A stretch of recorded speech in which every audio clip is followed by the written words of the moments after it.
Welcome to USA Global TV and Radio, where our mission is to provide education, entertainment, hope, and inspiration. USA Global TV and Radio connects you with experts and audiences all around the world every single day to help you succeed in business and to live a richer life. Visit us at usaglobaltv.com to learn about career and life-changing training and mentoring programs like the Listening Mentor.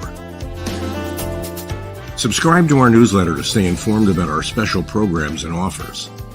Discover how you can become a guest on one of our shows or a host or producer of a USA Global TV and Radio show of your very own.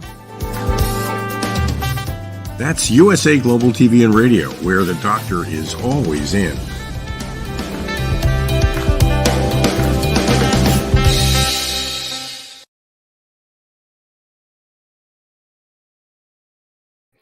A big hello to our global audience. Welcome home to USA Global TV and Radio. I'm Dr. Jacalyn Kerbeck, and our show today is books, blogs, and poetry.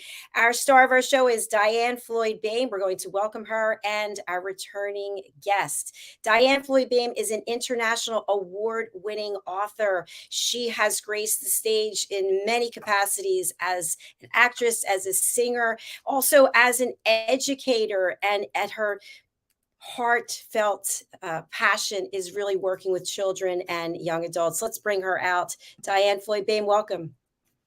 Thank you, Dr. Jacalyn. It's always an honor to be on your shows. It's great to see you. I love what you're wearing today, by the way. You look very beautiful and professional. Oh, thank you so much. It's actually one of my favorite blouses. So it's timeless. Yes, thank you. So, right, don't you love things like that? I sure do, because some things come and go, but other things that are really important are in our heart. And that's how I feel about this show and our friendship and our special guest who's returning after almost a year. Before we bring him out, DIANN, what are you working on when it comes to books, blogs, or poetry? Anything you can share with us? Sure, I'll be happy to. Thank you for asking. So I'm very excited. We're getting closer and closer to the day. Boomer, the Curious Bunny, should be all put together probably in about a week and a half. All the art should be arriving any day now. And then the publisher and all the other people who magically put the book together, and then it goes up. So I'm so excited. Congratulations.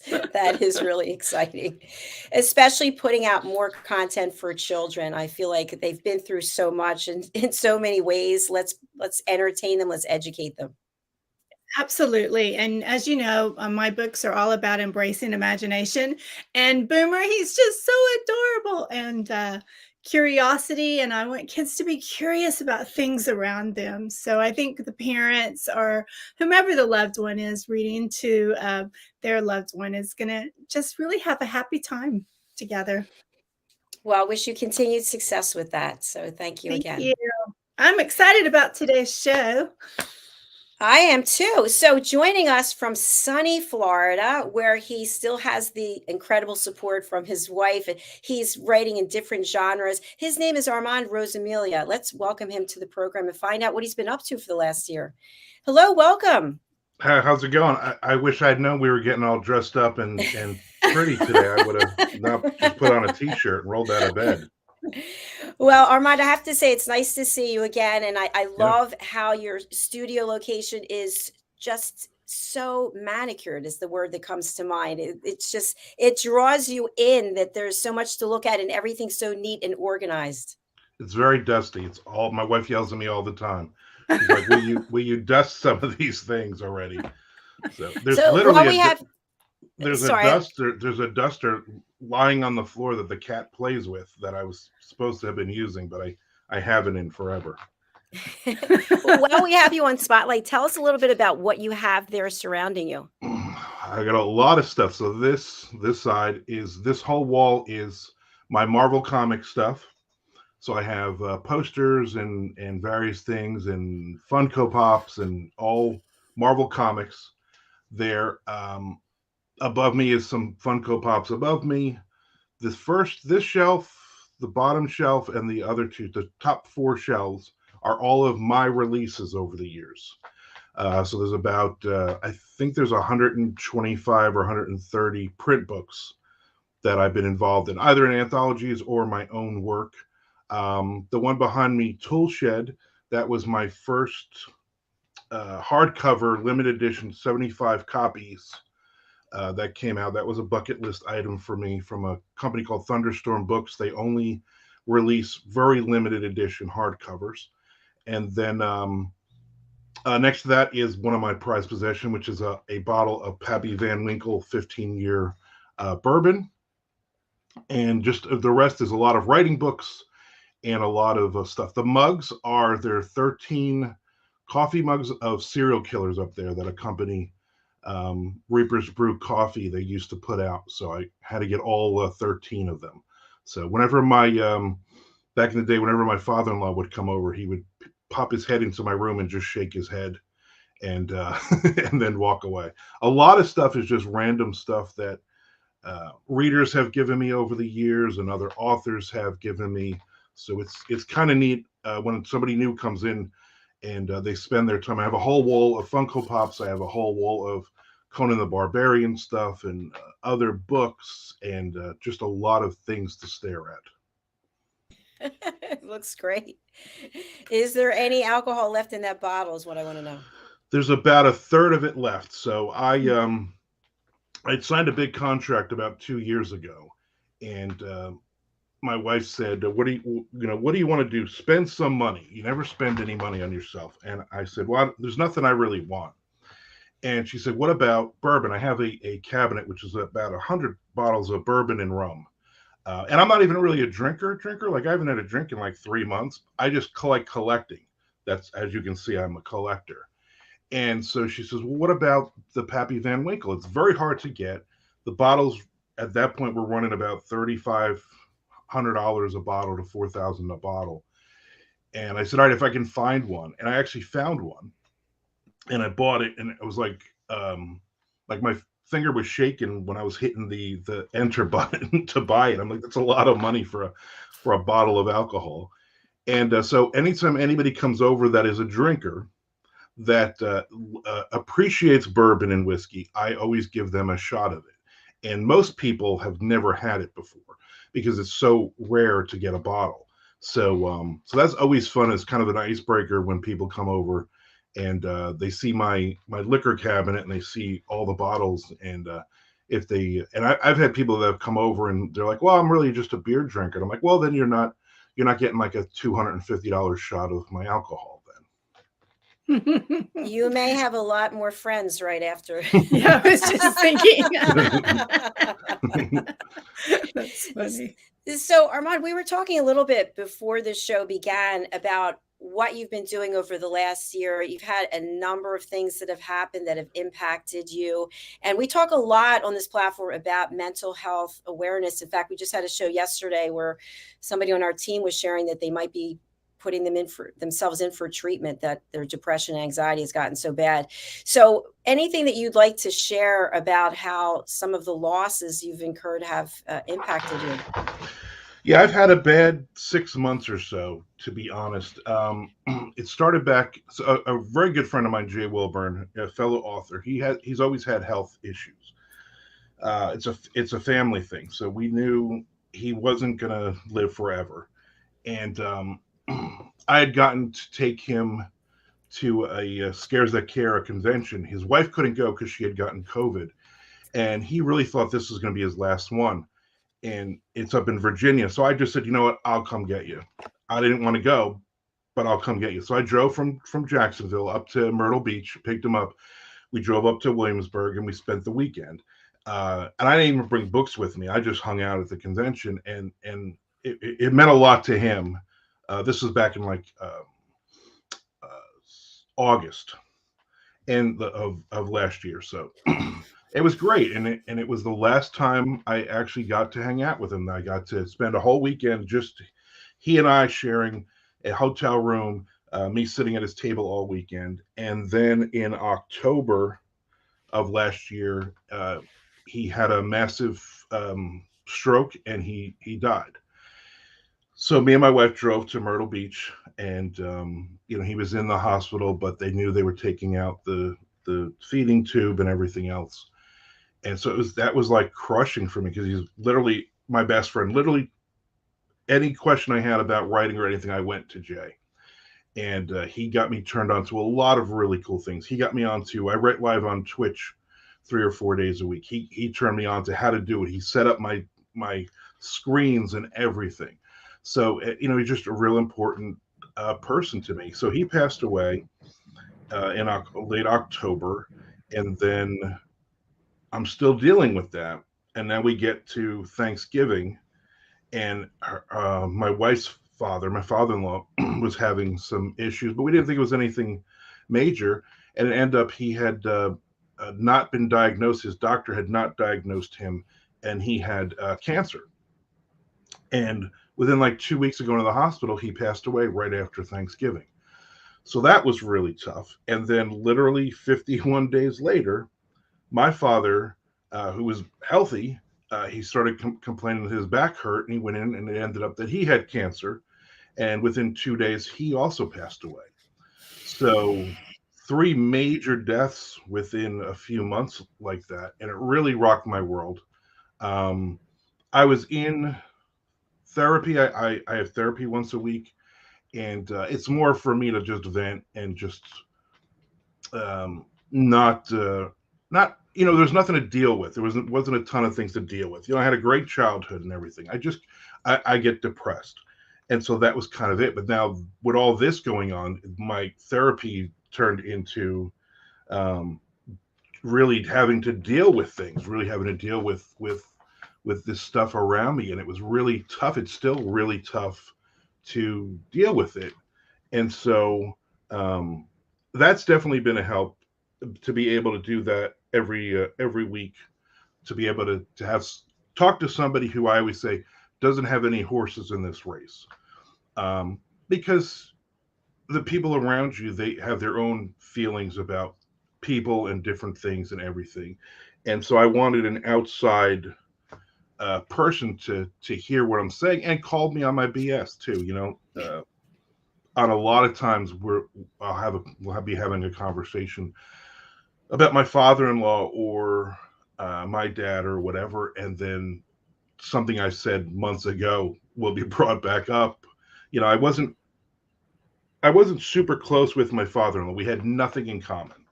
He didn't like me writing horror stuff. He was a minister. So, he liked me, but we literally had nothing in common about anything. So he wanted to go out hunting and fishing, and I'm like, I'm going to stay inside and watch documentaries and read. And so, I guess sometimes you look back with the rose-colored glasses, and you're like, oh, we had great times. And I'm like, did we? I mean, we at one point he and I had gotten into a big conversation. I said, and he wanted to do stuff with me, like he used to do with his father-in-law, which wasn't true. He didn't. Everybody told me he never hung out with his father-in-law. And so I said, listen, we have one thing in common. We both love your daughter.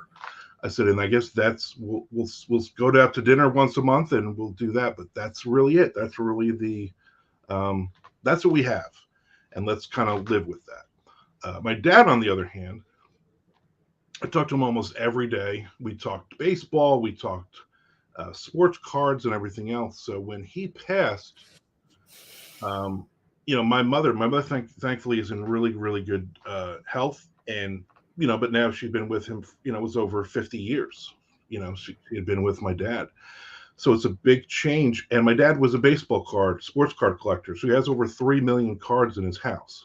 Oh my God. My mother was like, I don't want to just dump this stuff, but can you sell this? Can you get rid of some of these for me? I'd rather have the money. And that was my dad always said, sell this. You're going to have a lot of money. And so I'm doing that now. I'm in the process of selling individual cards, and I'm in the process of, I got a dealer who's going to come in, and it's tens of thousands of dollars worth of cards. And it's tough because I'm going through this, and a lot of these cards and boxes, I remember a lot of this stuff. I remember going to an auction with my dad and buying these specific cards. So it opens up, old wounds again with all that. So with all of that being said, I barely got any writing in November or December or January. It was really, really tough. And I had books that were due. I had deadlines that I had to say, hey, I got to push this back. So I'm finally getting back into the groove of catching up. I got several books that are coming out this year. I've only had one book released in 2023 so far, and which is ridiculous. We're halfway through the year, and I've had one release, so that's really tough. So I've been dealing with all of that and trying to, you have good days and you have bad days with anything. There's days with the depression that I don't know why. There's no trigger for it. There's just out of nowhere, I'm just like, I want to go back to bed. I'm going to go take a 2-hour nap this afternoon. I know I have stuff to do, but I just can't handle being an adult right now. Wow, that is a lot that you're going through, and thank you for being so honest and sharing it with us. We have a show called Your Story, Your Grief, Your Journey. We talk about the grieving process, and we talk about getting support from someone who doesn't have a horse in the race, so to speak. And so do you feel now that you've shared this publicly, and maybe you've shared it already publicly, but does that help in any way? I think it definitely does. So especially like again, I'm on Twitch Monday, Wednesday, and Friday at 1 p.m. for writing. So I'll go live on Twitch and I'll just say, hey, I'm going to start a brand new story today, and I'll write. And a lot of times after those three things, it was going on and literally just talking and answering questions, and people were in the chat, and not only, like I said, listen, I don't want you to go, hey, I'm sorry or whatever. Just ask me a question.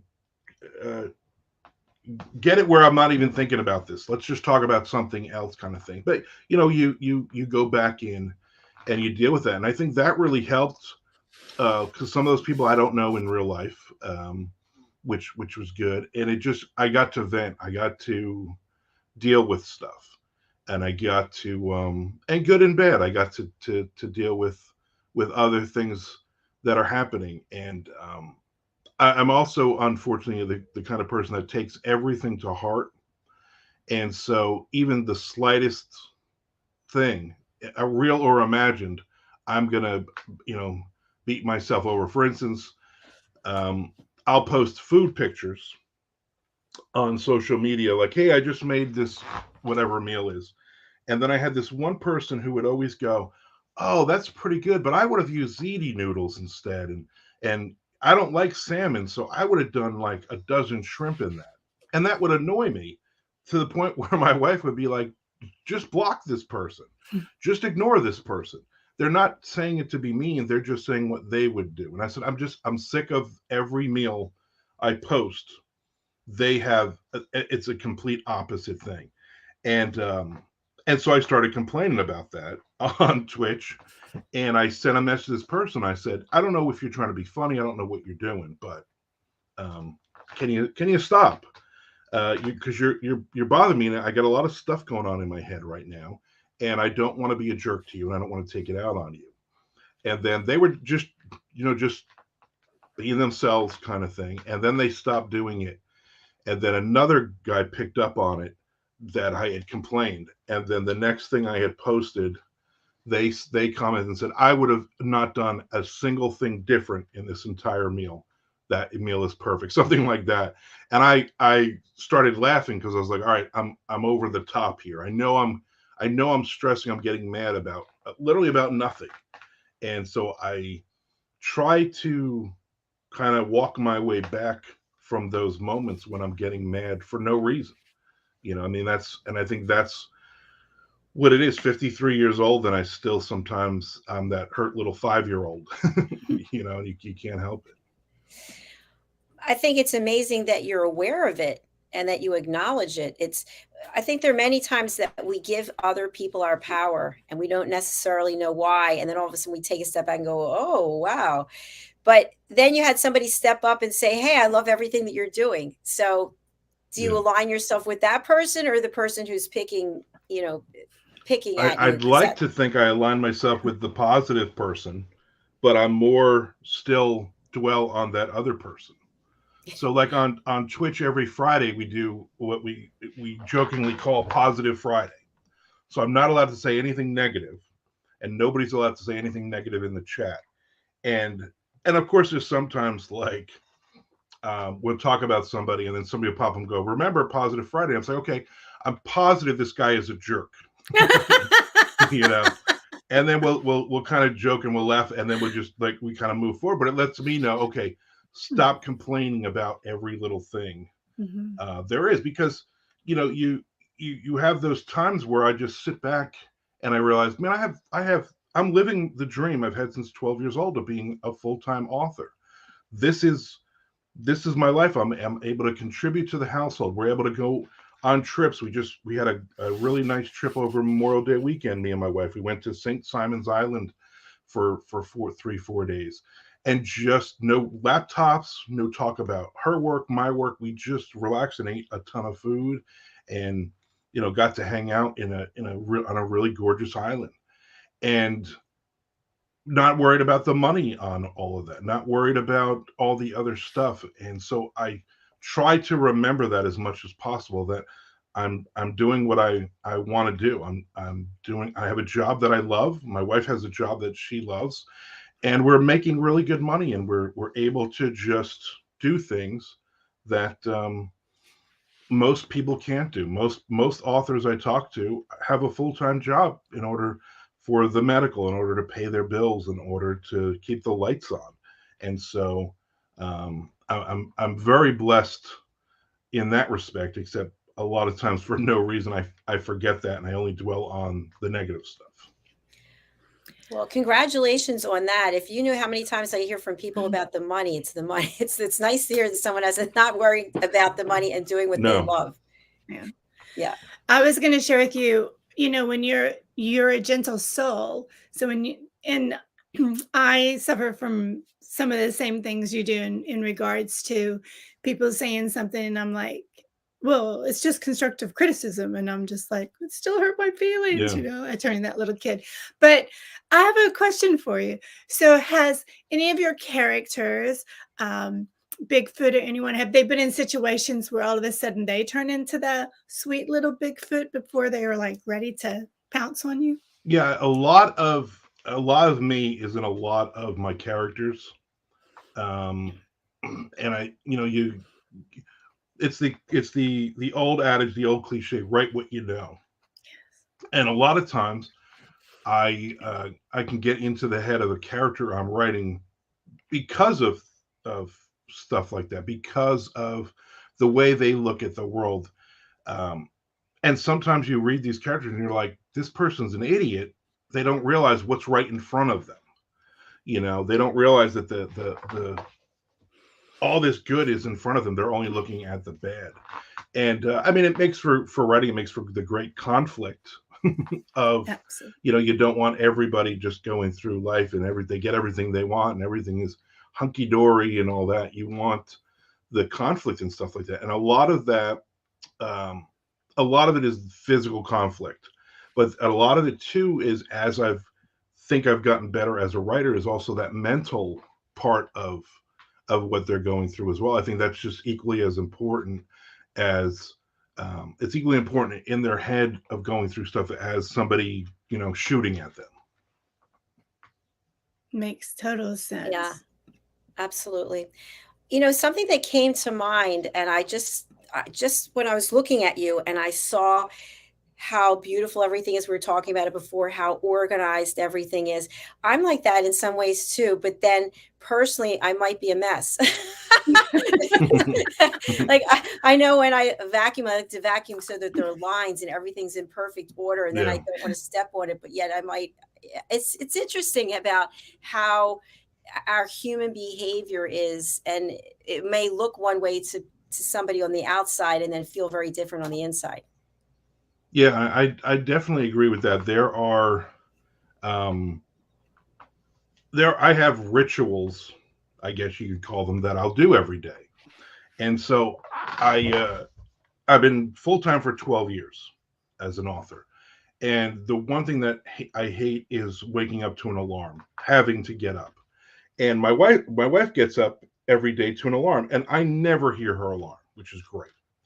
And the days when I have to get up, she'll either, she has to shake me or whatever. I mean, that's usually automatically, this is a bad day. I don't care if you're shaking me waking up because I'm going to an award show and I'm going to win 30 awards today. You just woke me up at 7:30 in the morning. I'm in a bad mood automatically. I like to just roll out of bed, open the door. The cat is right there. I play with the cat. Gotta get my coffee, and and then I have where I'll have a post-it note, and I'm writing my day out. I need that structure, and I know it's never gonna always be because you'd have a phone call or something else comes up, but I'm literally writing like 9 to 10 email, 10 to 10:30 my first writing, 10:30 to 11:30 I'm doing whatever, and I'll write it out. Here's my lunch hour. I'm on Twitch. Here today I'm on USA Global TV. And I'm writing all that structure out until about 5 or 6 o'clock, and it helps to be able to go through for me and knock stuff out. And I'll put something that might take me. I know it's going to take me 15 minutes to do. I might give it an hour in the afternoon because I know I'm going to be lazier in the afternoon. And sometimes I'll rush through emails and I'll get everything done, and then I'll jump on something from the afternoon. And it just, for me, I need that structure of these are the things that have to be done today. And I know if I don't get to everything, I'm going to just dump it on for the next day. And my wife sometimes will say, "Hey, let's do something on Saturday, or let's do something on Sunday," because she knows I'm a workaholic and I'm just doing 40 days, 50 days in a row. I'm working and I'm writing.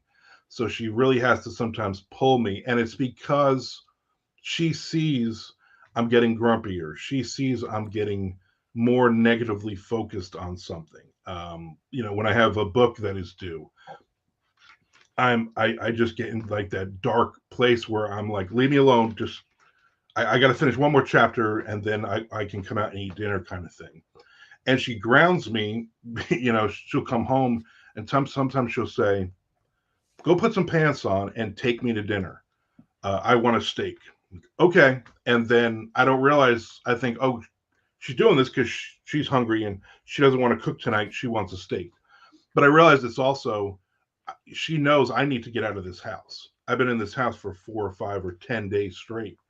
And the only outside I see is through my window and watching people jogging by or people going to my little free library to get books. And it really helps me to like kind of, it gives me that energy. And it also, I'm dealing with people. So she'll be like, "Oh, we're going to Walmart." And I'm like, "Oh, I hate Walmart." But I go and I'm like, "Oh my God, there's about 1 million stories I just had in my head from these crazy people walking around in these crazy outfits and everything." So, and we're also, me and my wife are people watchers, which is great. So anytime we're out somewhere, she'll just, she did it the whole time we were in St. Simon's Island. She's like, "Tell me his story. Tell me about that lady right there. Tell me this." And the one, she's like, "Tell me about the lady at the end of the bar." And I said, "The one with a pink thong on." And she's like, "What?" I said, she dropped her purse and she bent over and she's wearing a pink thong. She's like, "And that's of course what you noticed first." I said, "Yeah." I said, "That's my story for her. She is looking to pick up a guy and show off that pink thong. That's her story tonight." And we joke around and we laugh about stuff like that. But it's constant. As a writer, you're always writing.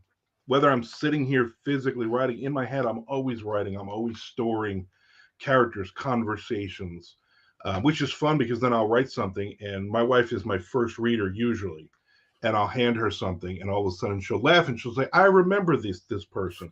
I know exactly where we were when this conversation happened." Or, "Oh, I'm reading it and you just had a lady that's wearing a pink thong in this, in this bar, before everyone gets killed," or whatever. So it's always funny to put those things in there. And I don't write anything down. I don't take any notes. When I was younger, every great idea I had, I would write it in this notepad. And I had like 12 notebooks full of ideas that I couldn't even read my own handwriting, and some of these ideas were just awful. And so I don't even do that. My idea is, if I get an idea in my head, if it stays in my head, it's a good idea. If I remember it later, it's a good idea. And most stories are, it's a mashup of two totally different ideas as you're thinking of something, or something will hit me and I'll go, oh, if I put this with this, I have a story now. So I do that.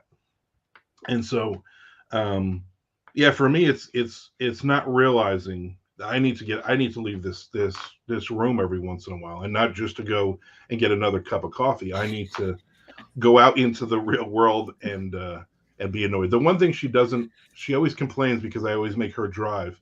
But then when I drive, all I do is scream and yell at everybody around me. So she's like, maybe maybe it's a good thing you're not driving, I have to say, you're very relatable and very likable. That really comes through. I had only one time have I been in Walmart. It was recently because I got a flat tire, which is a long story, and they actually have an auto repair and they fix it. And I looked at them like, it can't be true. It's actually true. I said to myself, no judgment, but it's actually true that people are, I don't know what they're wearing in there. Yeah.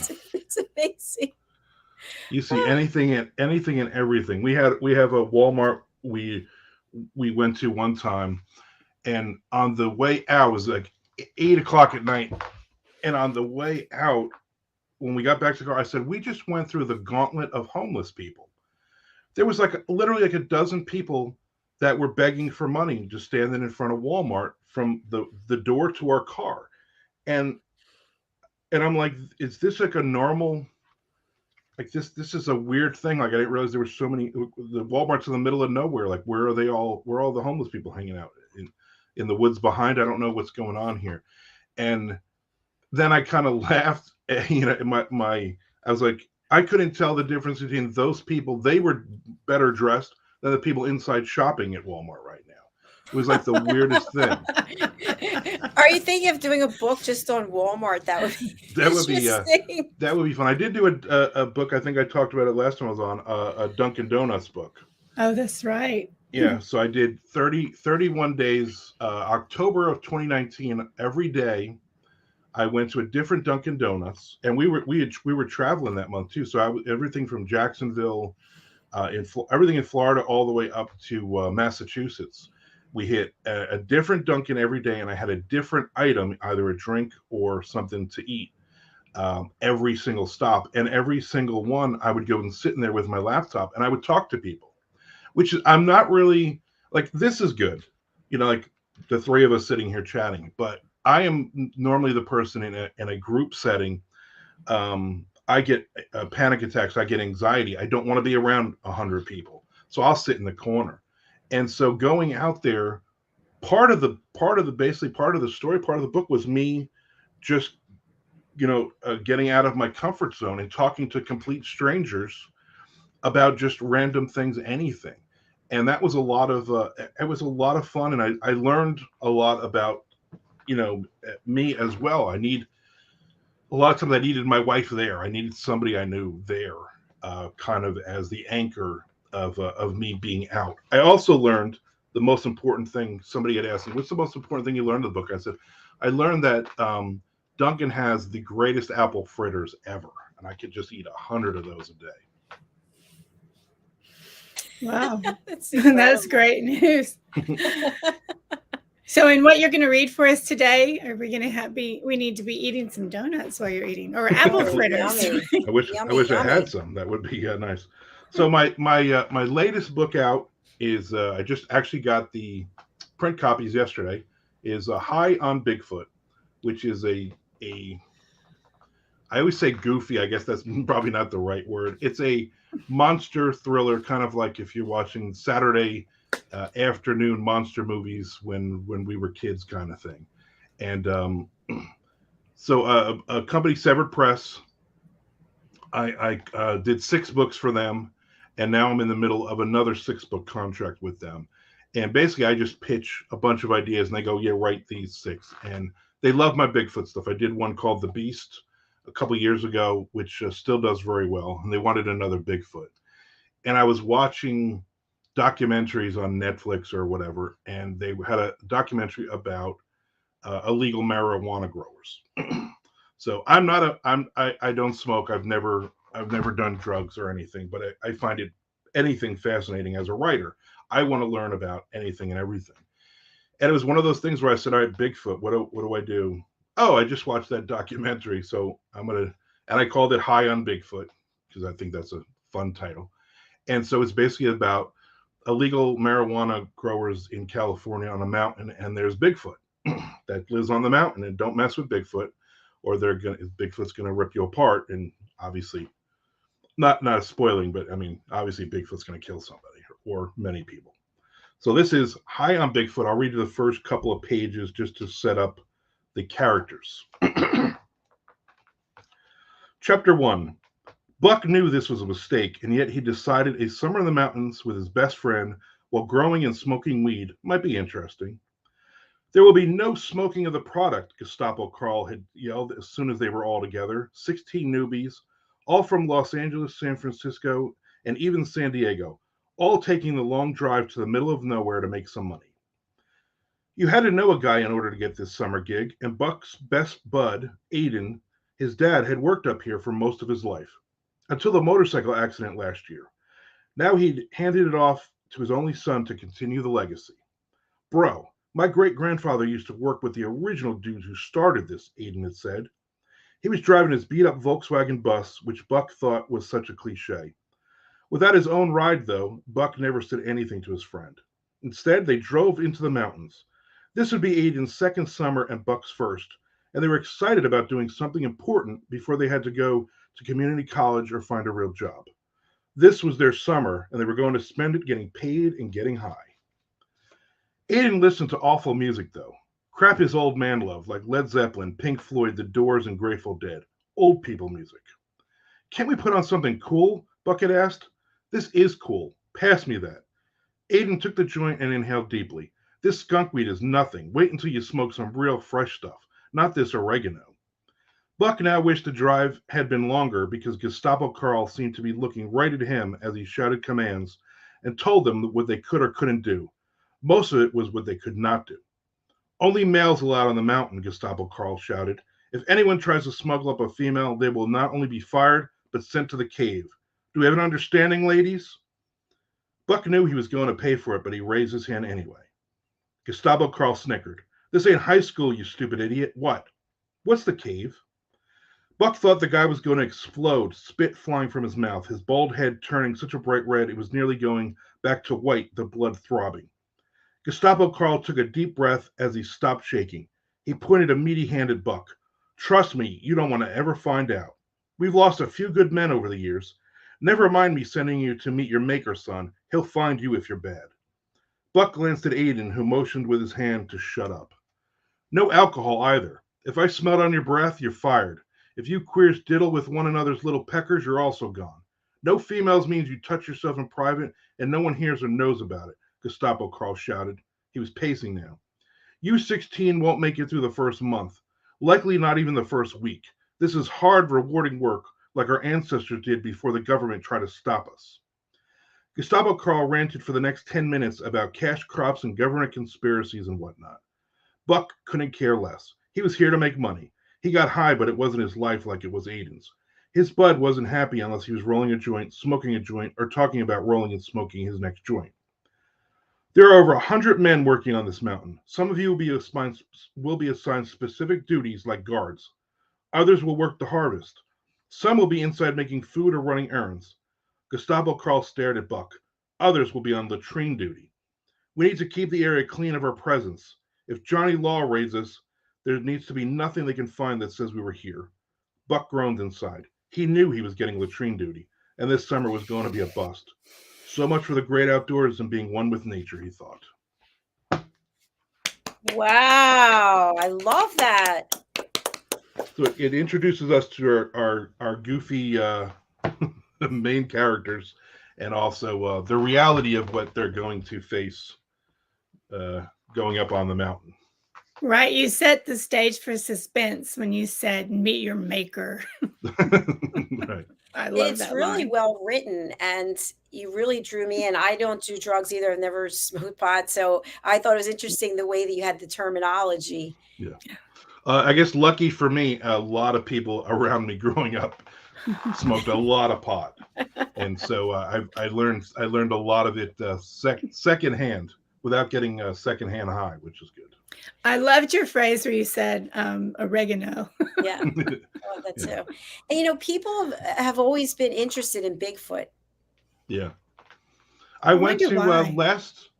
last month. I went to in the Central Florida in Ocala.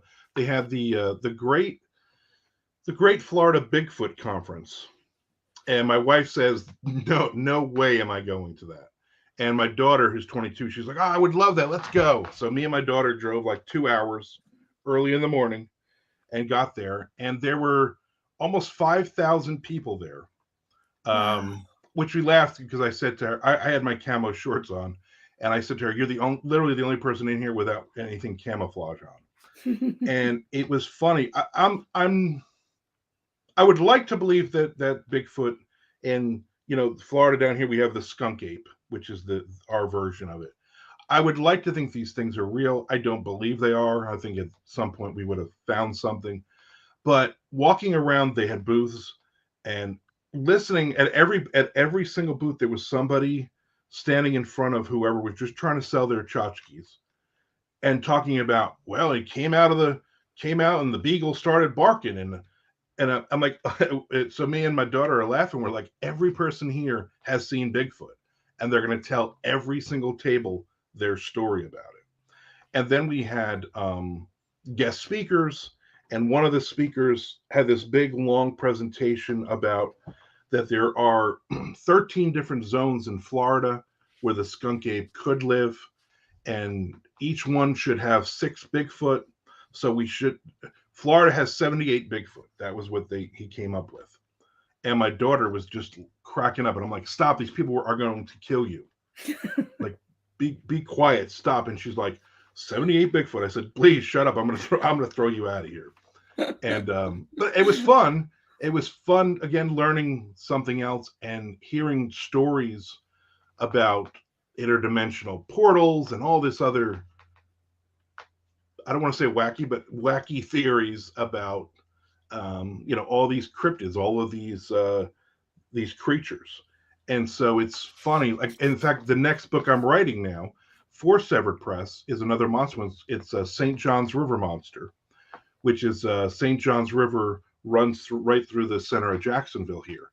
And in like 1975, this dinosaur-looking pink monster attacked people.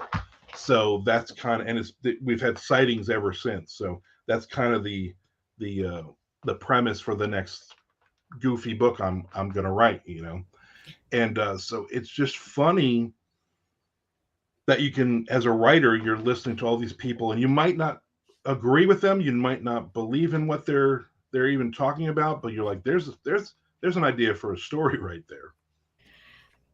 I agree, and I'm telling you, I really envision Bigfoot takes on Walmart as I'm laughing, but I'm totally serious. I think people would really be interested in that. You know what? That might be one of my. I think you should write it. If you're making that realistic, though, Bigfoot would not survive. I mean, in the end, those Walmart freaks would kill Bigfoot. No way he would get out.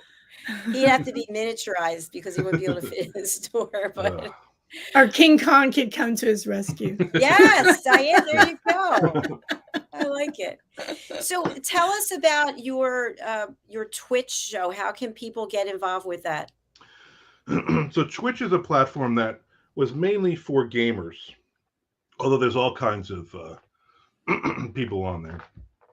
And my friend Jay Wilburn had jumped on there, and there weren't a lot of writers on there. And he would just write. He would come on, and he would just start writing. And the way the screen would be set up is in the corner would be the webcam, and then the main screen, you're seeing his page as he's writing on it. And he said to me, I think he would be great at this because you can write on the fly. You can just, I'm a total pantser, so I never sit down and I'm staring into space and thinking. So I just start writing, and then if it's bad, I'll just go back and change it. And so I was like, this is a fun idea. So literally, the idea for me is Monday, Wednesday, and Friday, 1 p.m. Eastern. I go on and basically just go on Twitch, and you can just look up Armand Rosamilia.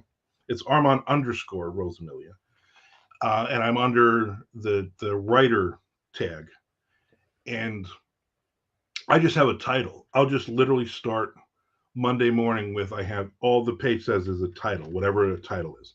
And it's either something I've had already that I've written down somewhere because, hey, that's a cool, title of a story, or it's like, oh my God, it's noon and I'm eating lunch and I need to come up with a title, and I throw Spotify on and I'm just not directly listening to music, and all of a sudden a lyric or something will hit me and I'm like, there's my story. And so that's it. And then I just write usually most of that story, depending on how much I'm talking.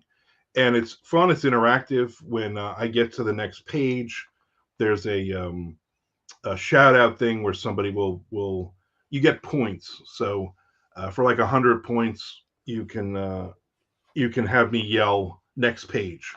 So it's like you get to the next, and then somebody will do it, and I'm like, next page, next page, and get all excited and stuff. And it's just goofy, and it's a lot of fun. And I've written a lot of parts of a lot of stories, and if I'm behind on a book, I'll jump in there and I'll write. And a lot of times people will jump in and they're like, what are we talking about? And I'll be like, oh, we're talking about the Bigfoot convention, or we're talking about my latest trip to Walmart, whatever. We're just having conversation, and people are spending 1,000 points. And the longer you watch, the more points you get. You're not paying for points. You're just, the longer you're watching. And somebody will go, hey, tell me a story. Yesterday I had somebody who's like, hey, tell me a story about the time that author Chuck Buda fought a bus at your house.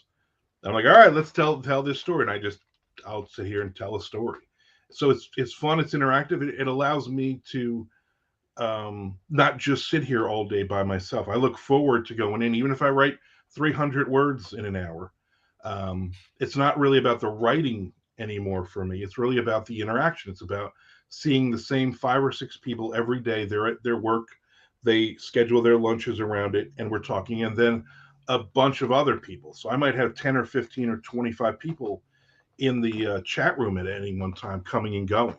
And so it's fun. It's a lot of fun, and it's great for me when I know I don't want to write today. I've gotten up. I'm in a mood. I don't want to do this, and I know, you know what? I have to get on, and I have to write. And a lot of times that usually sparks either it's a new story, or I'm finishing a story, or I'm writing a chapter for one of my books or something. It really sparks me to just go, I'm glad I did this. I'm glad. And I end up writing 2,000 or 3,000 words in that day because, I'm excited and people have asked questions. I love this whole concept of the collaboration that you're doing in the interaction with potential strangers, as well as the same core group of people. That's really creative.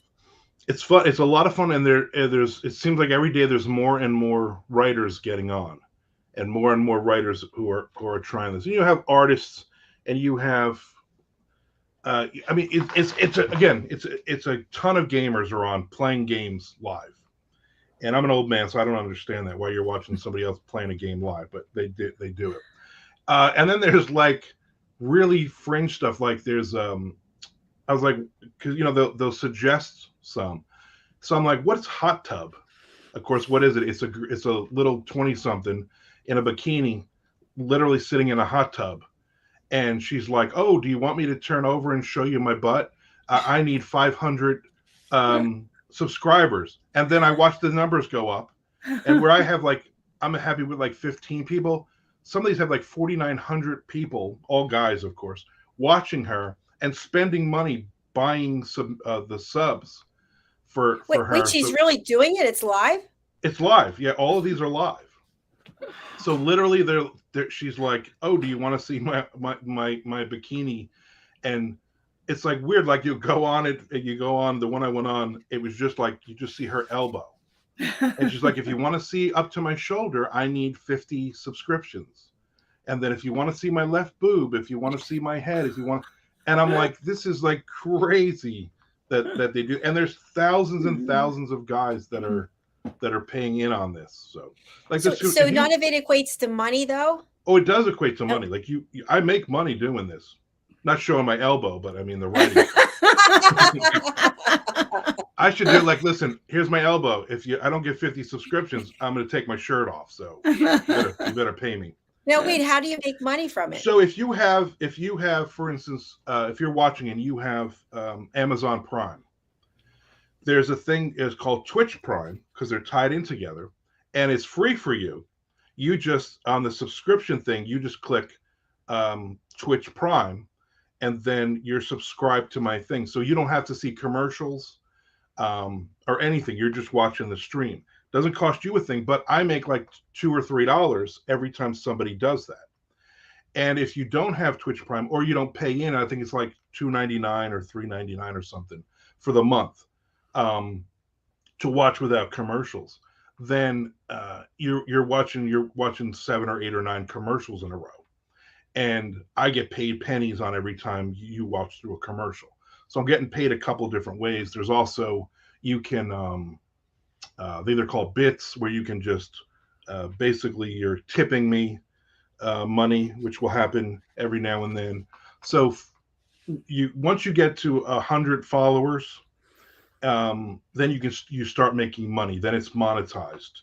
And once you get, like, there's certain things you have to have. In order, so I'm getting $150 a month, something like that, because of the amount of people that are following me and using their thing. The only pain of it is you got to resubscribe every month. So even if you're following something for like 10 months or whatever, every month you get a reminder, hey, your subscription is ending, and so you got to go back in and resubscribe.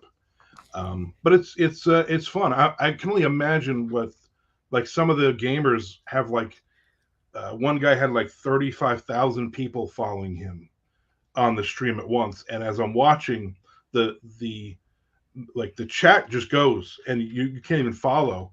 And on his screen, it'll pop up and it'll say, somebody subscribe, somebody subscribe, somebody subscribe. And he's like, oh, thanks. And he's like an older guy in Britain who is a single dad with 2 kids. And so during the day while his kids are at school, he's playing a video game. And he's like telling you, oh, this is the next part. This is what you need to do. I guess he's like teaching you how to play this video game. And he's got to be making a ton of money. He's paying all his bills, literally just sitting there playing. I'm sure all the hot tub girls also make a ton of money as well. Remember when I saw you last, I said you should be writing courses because you have so much incredible knowledge. We used to stream to Twitch when we were rapping with Dr. Jacalyn before we were USA Global, and we got a lot of pornographic comments on a regular, like, we got a lot of interaction from Twitch, and I'm constantly deleting.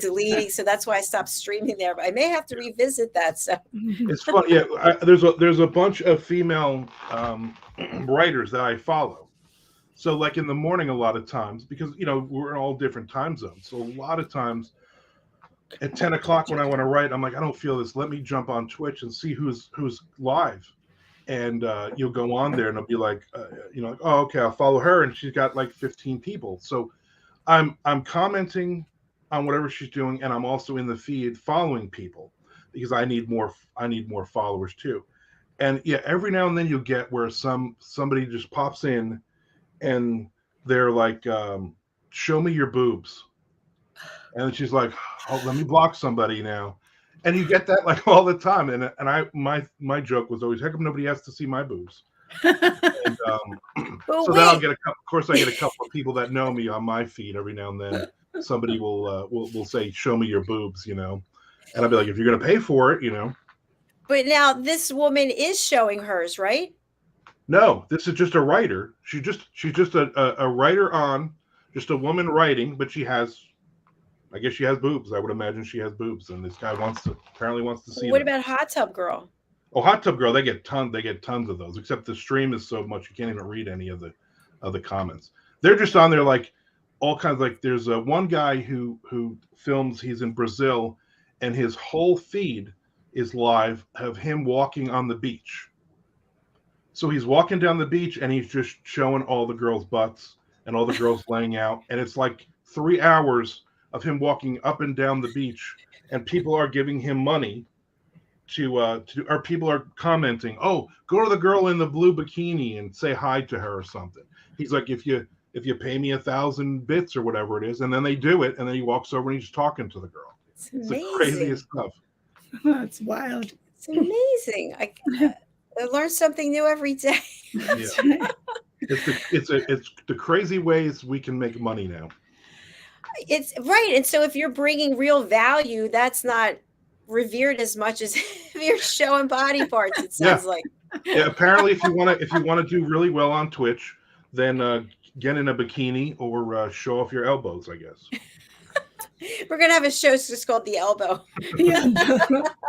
I want to see Bigfoot take in technology and see if he gets onto Twitch. Oh, that's a great idea, Diane. Except, you have to have the alligators in Florida. Oh yeah.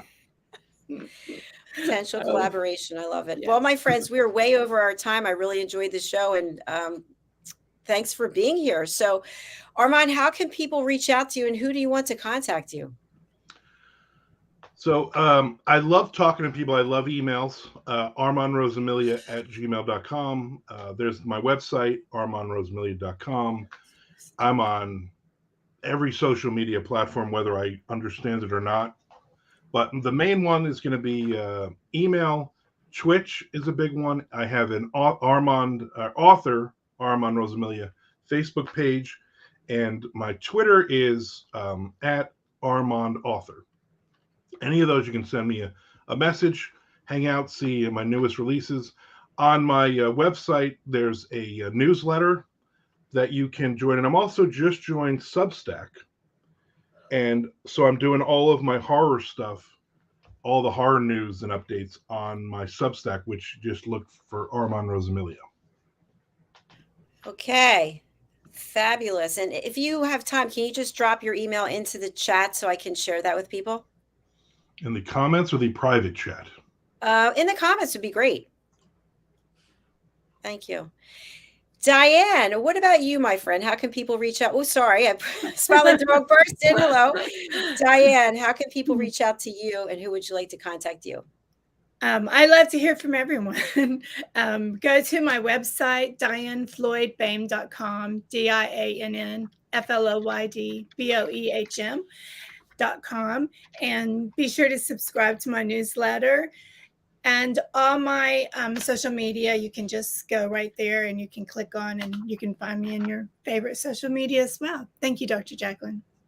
All right. Thank you. And I'm looking forward to having you back again, Armand. And Diane, I'll see you tomorrow for the United Kingdom News and Culture. That's right. Thank you so much, Armand. Yeah, it was nice seeing you guys again. Nice seeing you as well. Okay. Bye, everyone.